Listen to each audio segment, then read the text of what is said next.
Здравствуйте, мои уважаемые зрители! С вами Ольга Демчук, исследователь внутреннего мира личности. Сегодня хочу поговорить с вами на тему права на защиту себя. Что это такое за право на защиту себя? Как понять вообще, мы защищаем себя или не защищаем себя? Когда надо себя защищать, а когда не надо защищать.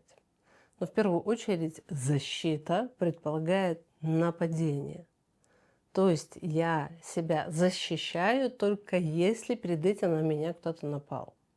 А если я атакую не нападавшего, то я сама становлюсь агрессором. И в уголовном праве существует такое понятие, как предел допустимой защиты себя. И когда человек этот предел нарушает, то его уже рассматривают в этом конфликте не как жертву, а уже как агрессора. То есть, если на меня нападают, а я нападу сильнее, то мы меняемся местами, и тогда уже не можем говорить о защите. Точно так же и в жизни. Вот если вы сейчас пофантазируете о том, где вам страшно, вы обнаружите пространство, где вы не знаете, как себя защитить. Вот представьте, вы выступаете на конференции. Например, вы выступаете на конференции в своей стране, вы выступаете в конференции в другой стране, международная конференция. Или же вы думаете опубликовать пост на какую-то тему. И когда тема такая заряженная, то возникает страх, как прореагируют другие люди.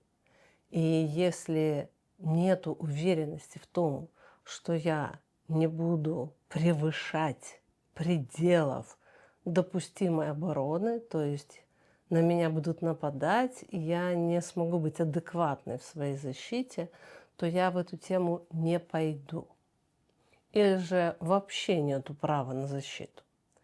То есть нам кажется, что отсутствие права на защиту есть у таких милых, добрых, светлых, неагрессивных людей. Я думаю, вы уже понимаете, что их нету.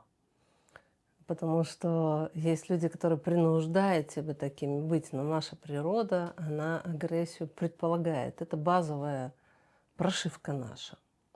А на самом деле право на защиту себя человек отнимает у себя, потому что в нем слишком много злости. То есть он не сможет адекватно себя защитить. И давайте с вами разберем на нескольких примерах. Вот представьте, что вы в обед решили немножко покемарить. Не знаю, ночь была бессонная или вечером вам надо быть в форме, вы решили немного поспать. И в этот момент сосед включает дрель и начинает что-то там ремонтировать у себя. И дрель, она нарушает наши планы. То есть фактически, если человек не умеет присваивать себе свои проекции, он назначит дрель, атакующую на него. Ну, не дрель, а соседа. Здесь нападения как такового нету. Этот сосед, он вообще не предполагает, возможно, о вашем существовании.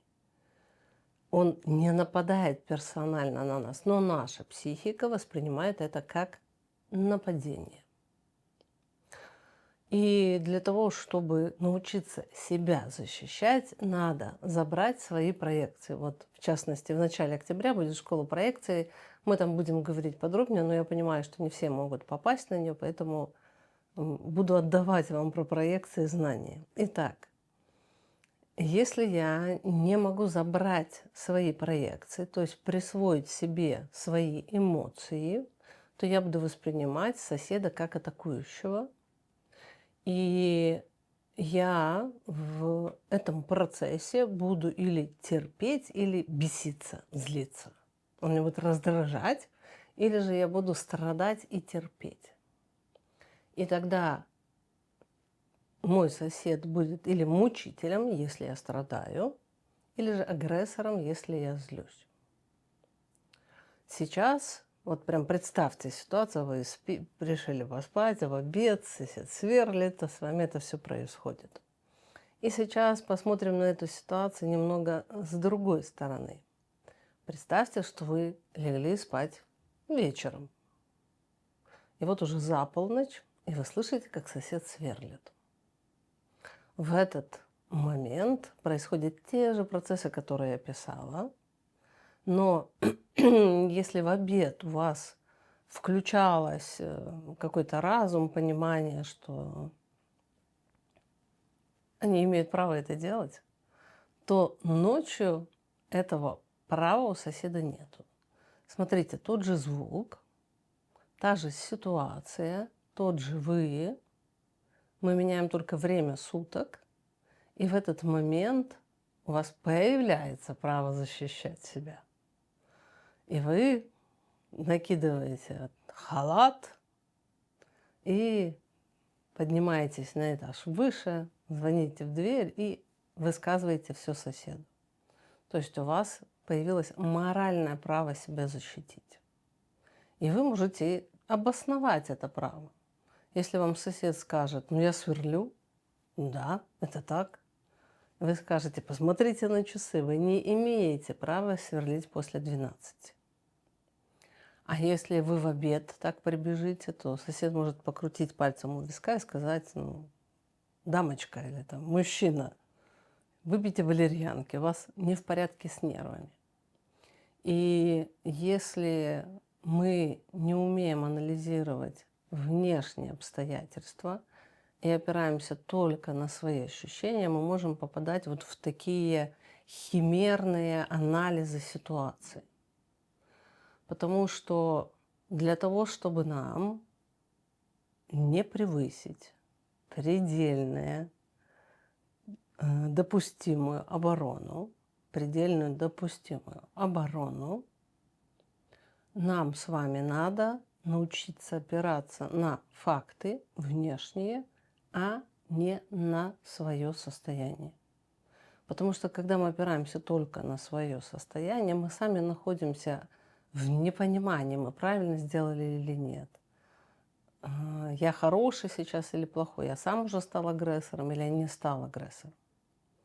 То есть вот эта вот отдельность ситуации, где я могу проанализировать и выбрать, каким способом я буду защищать себя, возможно, только если мы рассоединились, отсепарировались от обстоятельств, из-за которых у нас возникают эмоции. Если мы не сепарированы, то наши эмоции являются основополагающим фактором, исходя из которого мы осуществляем следующие действия. Побудем немного в дрели, в соседе, и сейчас разберем вторую ситуацию. Представим, что вы решили выучить какой-то иностранный язык. И вот вы нашли преподавателя, возможно, даже по рекомендации. И особенно опасно, когда это очень хорошие рекомендации. Люди чаще всего в такие моменты будут точно думать, что с ними что-то не так, а не с преподавателем. Итак, вы на уроке иностранного языка, и преподаватель вам что-то объясняет 5 минут, 10 минут, 15 минут, 20 минут, 25 минут. Я показываю, как накал страстей идет внутри вас. А вам не дают слова, вы не открываете рот. Вы молчаливый слушатель, который сидит и внемлет. Таким образом, иностранный язык выучить невозможно. То есть надо обязательно, чтобы человек, который его изучает, что-то пытался говорить. И наша психика так устроена, что максимум 15 минут мы можем подождать, а потом мы просто выключаемся. И в такие минуты странно было подумать, мне пора защищать себя. На 15-й минуте должна возникнуть мысль, мне пора защищать себя. И когда я говорю защищать себя, я не говорю бить в ответ.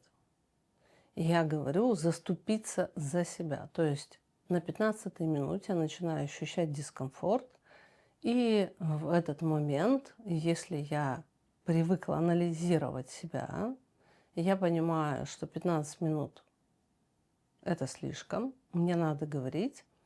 И я в этот момент могу подобрать приемлемую форму, где я точно буду защищать себя, а не атаковать другого. Не буду превышать пределов допустимой обороны. Например, на 15-й минуте я говорю: вы меня потеряли. Для меня много теорий, я хочу практиковать. И чтобы это сказать таким спокойным тоном, надо быть в контакте с собой и анализировать ситуацию не по тому, что я чувствую, а по тому, что происходит. Потому что фактически другой человек не нападает. Он находится в своих каких-то процессах, и многие люди консультирующих профессий, они грешат тем, что у них слишком длинные монологи. То есть они или нравятся себе, когда дают советы, или нравятся, когда блещут своими знаниями, или нравятся, когда они что-то цитируют. Но это не про помощь другому человеку, это такое, знаете, для себя. И когда я понимаю, что происходит со мной, я понимаю, что происходит с другим, я как раз нахожусь в этой отдельности. То есть, когда преподаватель говорит 10 минут, 15 минут, 20 минут, 25 минут, на 25-й минуте, если я скажу: вы не обращаетесь ко мне, это будет зло, потому что эта пружина напряжения, она оттянулась, и здесь уже пределы допустимой самообороны могут быть вполне нарушены, и мы будем ощущать стыд, чувство вины за то, что мы неадекватно прореагировали. То есть, видите, это постоянное такое держание руки на собственном пульсе, понимание, что я уже терплю. Вот человек, который осознает, что он начал терпеть или начал злиться, это человек, у которого есть шанс поменять свою жизнь, и человек, у которого есть шанс вести дипломатично переговоры все равно с кем. Но чаще всего люди в этот момент чувствуют туман, то есть выкл. Люди называют это «я выключился». В голове туман, пустота, и как будто нет вообще никаких мыслей. То есть такое состояние должно нам сразу говорить о том, что мы что-то сдерживаем. Сдерживаем или порыв встать и уйти, или порыв напасть, и мы начинаем с вами сберегать себя, отключая внешнюю реальность. То есть от того, что преподаватель говорит, меня все меньше и меньше, я сдерживаю порыв уйти или прекратить это. И это сдерживание, если я не понимаю, что это, я начинаю замораживаться изнутри. То есть я морожу все эмоции. Я отмораживаю сам, отмораживаю преподавателя. Преподаватель может вообще час говорить мне как горохом по шиферу, его слова. Я, конечно, ничего не запомню, не выучу, но я перестаю раздражаться. Но если я так промолчал, преподаватель говорил полчаса, 40 минут, 50 минут, то потом я начинаю мучаться от того, что почему я не сказал, а надо было сказать. И становится отвратительно на душе, что я не сказала о том, что мне не нравится. И есть две крайности. Люди, которые не умеют разделяться со своими ощущениями и с внешним, они молчат, терпят и потом уходят, прекращают отношения. Вот люди помогающих профессий, если от вас клиент уходит без объяснений, значит, очень долго он что-то терпел, и вы пропустили этот момент. Или же я начинаю атаковать, и таким образом я разрушаю отношения. Видите, если я не умею именно защищать себя, не атаковать другого, а защищать себя, то я теряю очень много возможностей. Я теряю возможность говорить о том, что мне не нравится, потому что говорить не агрессивно я это не умею. И поэтому я не защищаю себя, а атакую другого. Получается, что человек начинает жить на кромке. Многие области, куда бы он мог пойти, где мог бы заработать, где мог бы развиваться, где мог бы реализовываться, для него закрыты именно из-за вот этих запутанных процессов внутри. Многие люди именно поэтому не начинают какую-то публичную деятельность, не идут читать лекции, снимать ролики, писать статьи, именно потому что они боятся не справиться с собой и стать агрессором. И это понимание дает надежду на то, что это может измениться.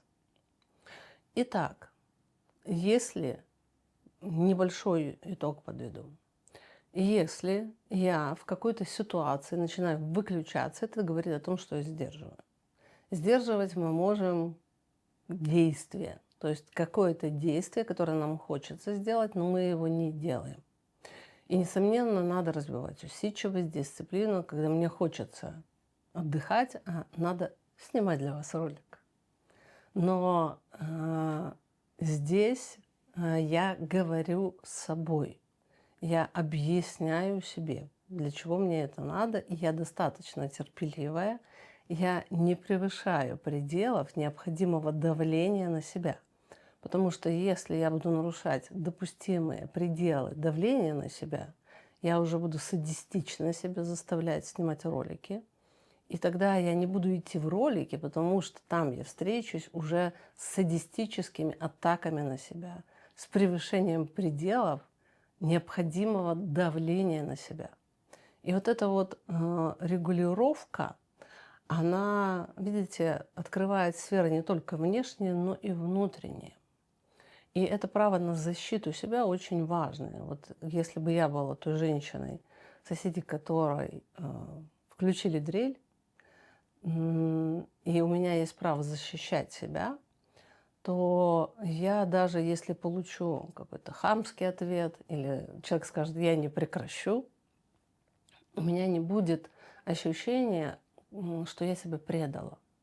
Вот в те моменты, когда мы не защитили себя, защитить себя мы не можем, потому что слишком агрессивное, потому что не разделяем внешнее и внутреннее, в такие минуты я буду чувствовать предательство себя, и мне будет так тошно на душе.